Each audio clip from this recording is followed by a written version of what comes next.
తాకట్లో ఉన్న మీ బంగారాన్ని విడిపించి ఆ రోజు ఆన్లైన్ రేటుకి కొంటాం. Sharma gold company.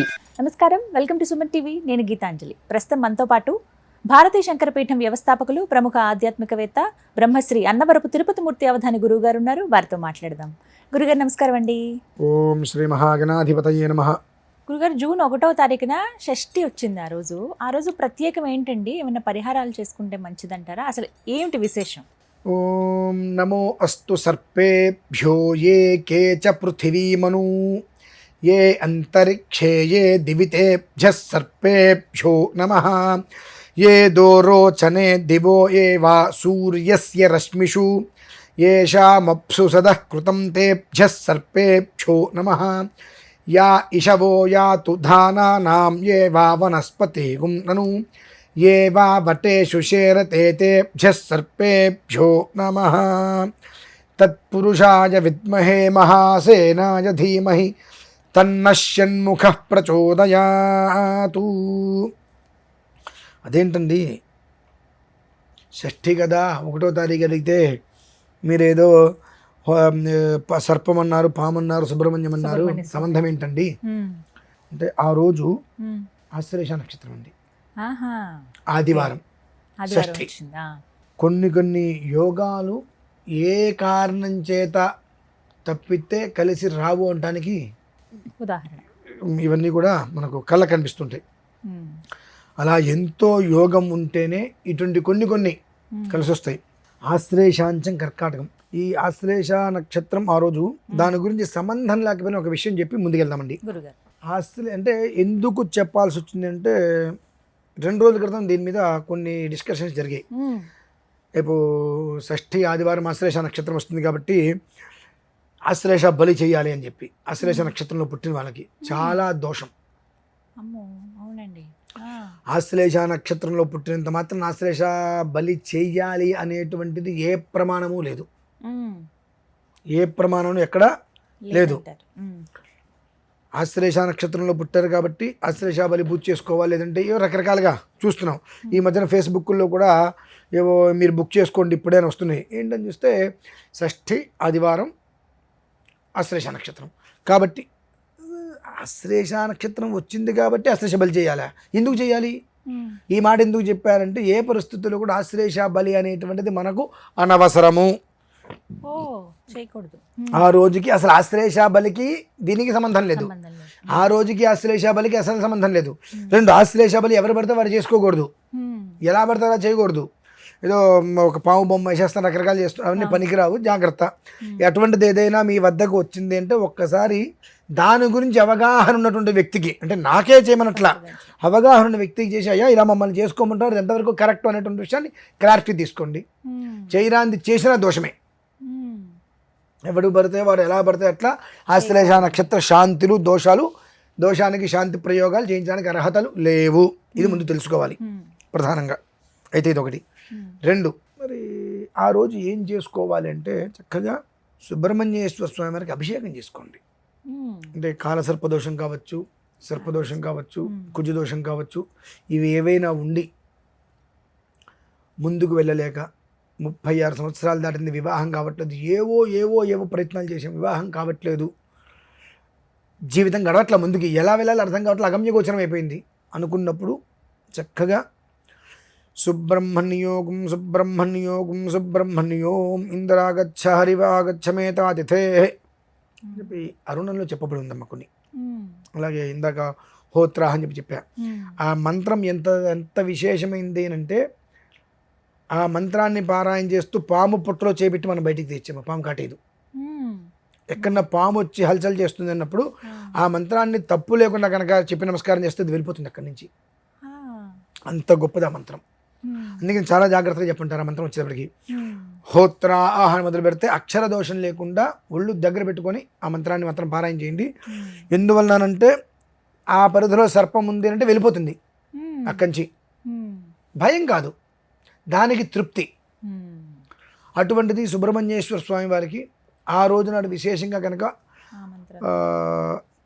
నువ్వులు, ఆ తెల్ల నువ్వులు నల్ల నువ్వులు 2 కలిపి చిమ్మిరి చేసి, ఆ చిమ్మిరి మొత్తం స్వామివారికి అతికిచ్చేయాలి ఒంటికి. ఆ విగ్రహం చిన్నదైనా పెద్దదైనా మొత్తం అతికిచ్చేసేసి పాలధార అలా పడుతుంటే ఆ పాలధార నుంచి అది మొత్తం మళ్ళీ విడిచిపోవాలి. విడిచిపోయిందని జాగ్రత్తగా తీసుకొని కాస్త పక్కన పెట్టుకుని ప్రసాదం అదే బెల్లము చిమ్మిరి 2 కలిపి తెల్ల నువ్వులు నల్ల నువ్వులు కలిపి అంత బెల్లం పెట్టి చిమ్మిరి చేసి చిన్న విగ్రహమైన పెద్ద విగ్రహమైన మొత్తం అంతా ఆయనకి కనిపించకుండా ఆయన చుట్టేసేసి దాంతో అభిషేకం చేయాలమ్మా. అభిషేకం చేయడం వల్ల ఏమవుతుందంటే దానికి తగ్గ ఆహారం అది తీసుకుంటుంది. స్వామికి నివేదన అంటే మనం అక్కడ పెడతాం, ఆయన ఏం తింటాడని అంటాం. ఆయన ఏం తింటాడు నీకేం తెలుసు? ఆయన చూపు చాలు. ఆయన తింటా మొదలు పెడితే నువ్వు ఎక్కడ పెడతావు? తింట మొదలు పెడితే పెట్టగలమా? మన వల్ల కాదు. కనుక మొత్తం శరీరం మొత్తం ఆయనకి విగ్రహం చిన్నదైనా పెద్దదైనా మొత్తం ఇప్పుడు చాలా ఇంకొక మాట చెప్తున్నాను, ఎన్నో చోట్ల ఎన్నో నాగేంద్ర స్వామి విగ్రహాలు ప్రతిష్టలు చేసి వెళ్ళిపోతూ ఉంటారు. వాటికి దిక్కు మొక్కు లేకుండా వదిలేస్తారండి. నాగదోషం ఉందని చెప్పి నాగేంద్ర స్వామి విగ్రహాలు ప్రతిష్ట చేసేసి వాటి మొహాన నీళ్లు పోయిరు, దీపం ఉండదు, ఏది ఉండదు, దిక్కు మొక్కు లేకుండా వదిలేస్తారు వాటిని. అట్లా అటువంటి విగ్రహాలు ఏదైనా ఉంటే ఆ రోజు నాడు వాటికి సేవ చేసుకోండి. భగవంతుడికి పూజ కాదమ్మా, ఇది సేవ. ఇప్పుడు వేరే వారు అలా ఏదైనా దోషం ఉన్నప్పుడు ప్రతిష్ఠిస్తే వాటికి పూజ అలా కాదమ్మా. ఇప్పుడు శివాలయం ఉంది, ఆ శివలింగం ఎవరో ఇస్తున్నారు, ఎవరో ఇచ్చిన శివలింగాన్ని ప్రతిష్ఠ చేస్తే 100 మంది అర్చన చేసుకోవట్లేదా? అలాగే ఇవి కూడా ఆ రోజు నాడు వాటికి సేవ చేసుకోండి. వాటికి అలా ఉన్నటువంటి విగ్రహాలు ఏవైతే ఉంటే వాటి దగ్గరికి వెళ్ళి వాటికి సేవ చేసుకోండి. ఆ సేవ ఫలితం అనేటువంటిది మనం ఊహించినంత వస్తుంది. ఒక చిలుకమ్మ అంటే పిచ్చుక దేవాలయం దగ్గర బలిపీఠాలు ఉంటాయి కదా, అక్కడ ఉంది. ఆ గుళ్ళు అర్చక స్వామి వారు మహానివేదన తర్వాత బలిపీఠం మీద మొదలు పెడతారు ఈ పక్షుల కోసం అని చెప్పి. ఆయన అలా వస్తున్నాడు, అది గాల్లో గరగర రెక్కలు కొట్టుకుని ఎగురుతుంటే ఆ రెక్కల వేగానికి ఆ గాలికి ఆ బలిపీఠం మీద ఉన్న దుమ్ము వెళ్ళిపోయింది.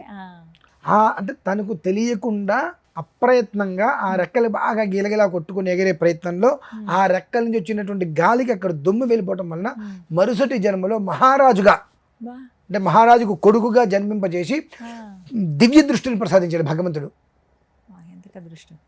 అంటే తనకు తెలియకుండా అప్రయత్నంగా జరిగిన దానికి మహారాజు కుమారుడిగా జన్మ ఇచ్చి దివ్య దృష్టిని జరగబోయేది మొత్తం కూడా ముందే అంతటి శక్తిని ఇచ్చాడు భగవంతుడు.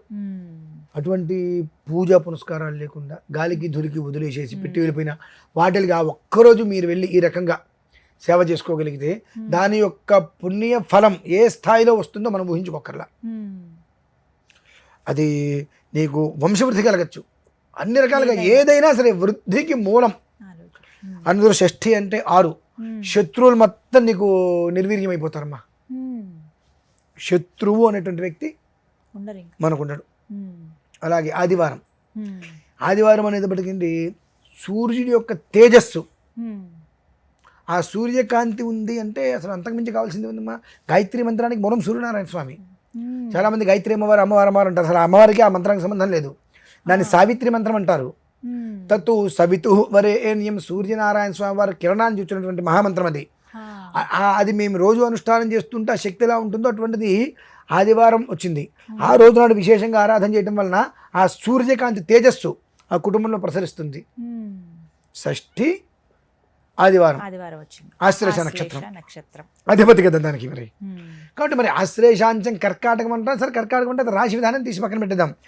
ఆశ్లేష నక్షత్రం రోజున ఆ విధానాన్ని ఎవరైనా అనుసరిస్తే వెనక నుంచి గడిచినటువంటి కనీసం ఇక ఏమీ లేదనుకుంటే 4 జన్మల నుంచి వచ్చేటువంటి ఈ దోషాలు నిర్వీర్యమవుతాయి. ఒక్క రోజుతో చేసుకోవచ్చు. ఏదో విశేషమైన యజ్ఞయాగాదులు కర్తులు చేయక్కర్లా. నీ స్వహస్తాలతో ఎక్కడైనా గుళ్ళల్లో గోపురాల్లో చెట్ల కింద పొట్ల కింద విగ్రహాలు పాతేసి వెళ్ళిపోతారు. అంటే పాతేయటం ఏంటంటే అలా మాట్లాడుతున్నారు ఏంటంటే ప్రతిష్ఠ చేస్తే ఒక చుక్క నీళ్ళైనా పడాలి, లేకుండా పాతేయటం అంటారు దాన్ని. మరి అటువంటి వాటిల్ని నువ్వు వెళ్ళి సేవ చేసుకో.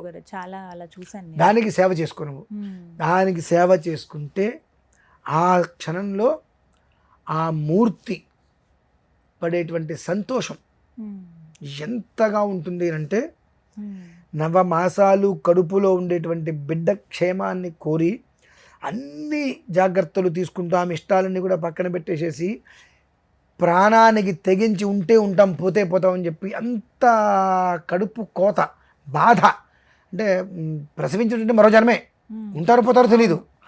అంతటి నొప్పిని తట్టుకొని అరిచి భగవంతుడా నాకు ఇటువంటి ఇది మళ్ళీ జన్మలో వద్దు, ఈ నొప్పి నేను తట్టుకోలేకపోతున్నా అని చెప్పి ఎంత ఏడుస్తారో తెలుసు మా నొప్పి తట్టుకోలేక.